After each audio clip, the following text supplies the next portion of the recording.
Bookies! Today we are going to be doing the, what is it even called? The Overwhelmed Book Tag. So let's get started.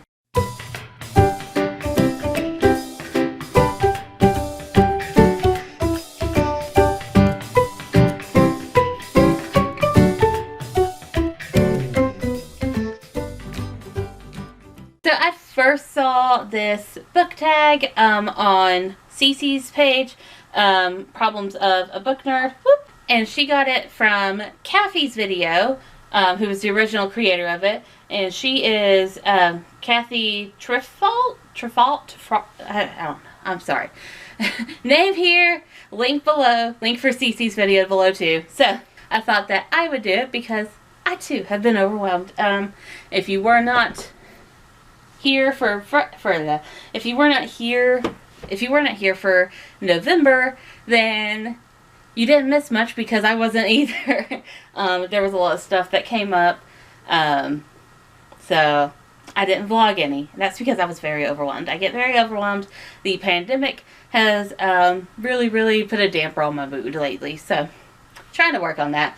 But I thought I could do this and maybe talk some stuff out. We could pretend like I'm in therapy and you're the therapist who's realizing that I'm an oversharer and you want to click off the video. No, I'm just kidding. Don't click off, please. Alright, so the first question. Are you feeling overwhelmed? And if so, why are you feeling overwhelmed? You know, currently I'm not feeling overwhelmed. So today is Friday the 17th. Tomorrow I go for my vaccine. I'm a little scared about that. Not like because I don't trust it or anything, but because the first two times I had some fairly mild reactions to it. I had COVID arm for 3 weeks with the first one, and I had some flu-like symptoms, and then with the second one I had full-blown flu symptoms and COVID arm for about like a week and a half.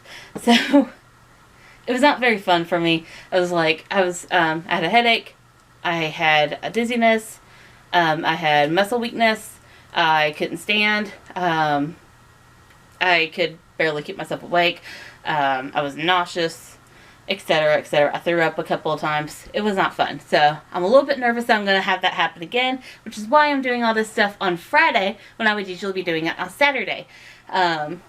Because Saturday's the shop day, I want to have as much rest time in there because I have stuff to do on Christmas. If I was a more prepared person, and if I had thought it out a little bit better, I would have scheduled this booster at least 2 weeks before Christmas. But no, I decided a week. Don't know why. But anyways, TLDR, not overwhelmed, but a little anxious. Number 2, tell us about the TBR that is lurking over your shoulder. It's over there. I've actually been doing really well with the TBR that I have. I've been doing the 75 Hard Reading Challenge that Alyssa / Nerdy Nurse Reads has co-opted into Bookstagram. It's super helped me. The first week I read 11 books. The second week I didn't do so good, but this week I am planning to do a lot better. You can catch my vlogs for that. I also have a link in the description below for her video. Since it's 75 days, you can technically start anytime you want. So if you want to start now, now's a good time to do it. But segueing from that, it's really helped me with my TBR. It's down a ton from what it normally is, and I'm so happy because I have a cruise coming up in May, and I want to get all of the backlog books and stuff, and I want to get ahead of my TBR. I want to be at least into June when I go into my cruise.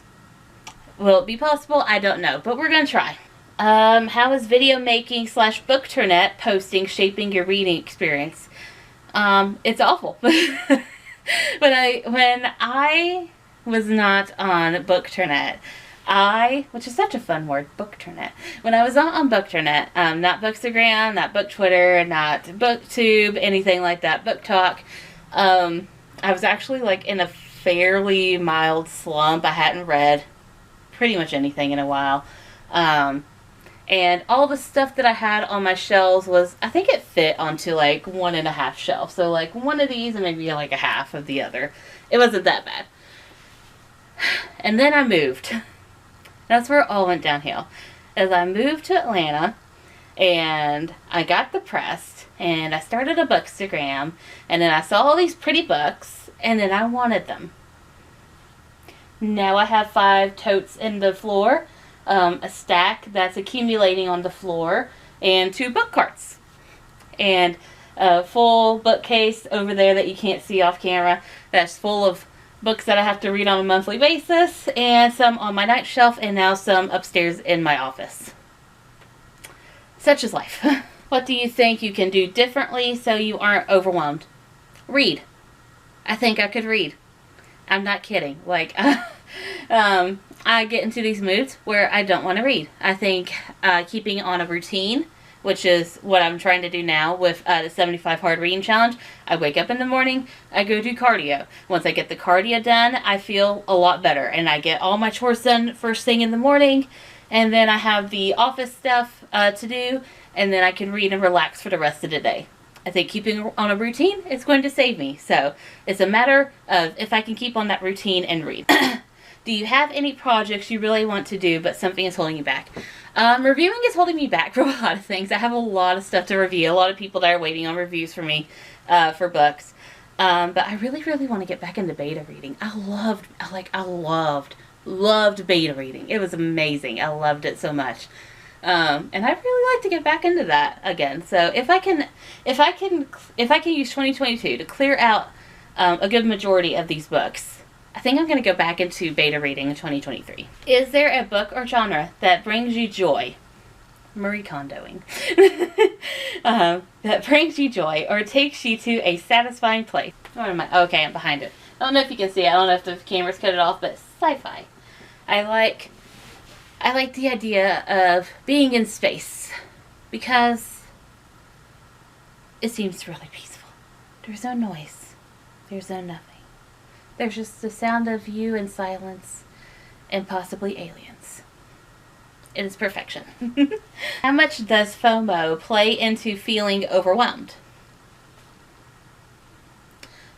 I mean, if you have seen any of my videos with my totes in it, it's a lot. It's 5 totes worth.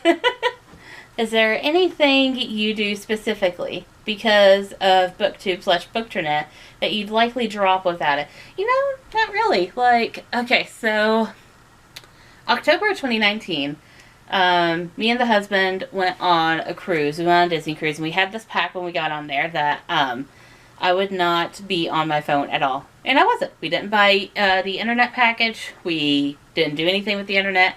I kept the airplane mode on the entire time. I used my phone to check the time. My phone battery lasted like 3 days. It was amazing. I did not know it could power that long. I was like, come on phone, you can do it. I don't think I charged it once the entire cruise.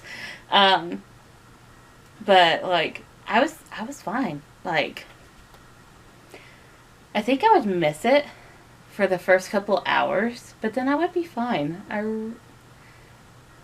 No one's gonna believe me because I'm on my phone constantly, but I think I can do without my phone. I have plenty of stuff to keep me busy. Like I have all of these books for one thing. I also have sewing projects. I used to weave. I really want to get into crocheting. There's stuff to learn how to cook. There's stuff to clean. There's decorating stuff that I can do. There's purging of the house items that I could do. I would be fine. I would be absolutely fine without any of this. And then number 9, tag at least 5 friends who could use some time to chill. I don't really like tagging people, so if you want to do this, do it. I tag you. But other than that, I think that's it for today. So thank you guys for watching. Hope to see you again. Bye.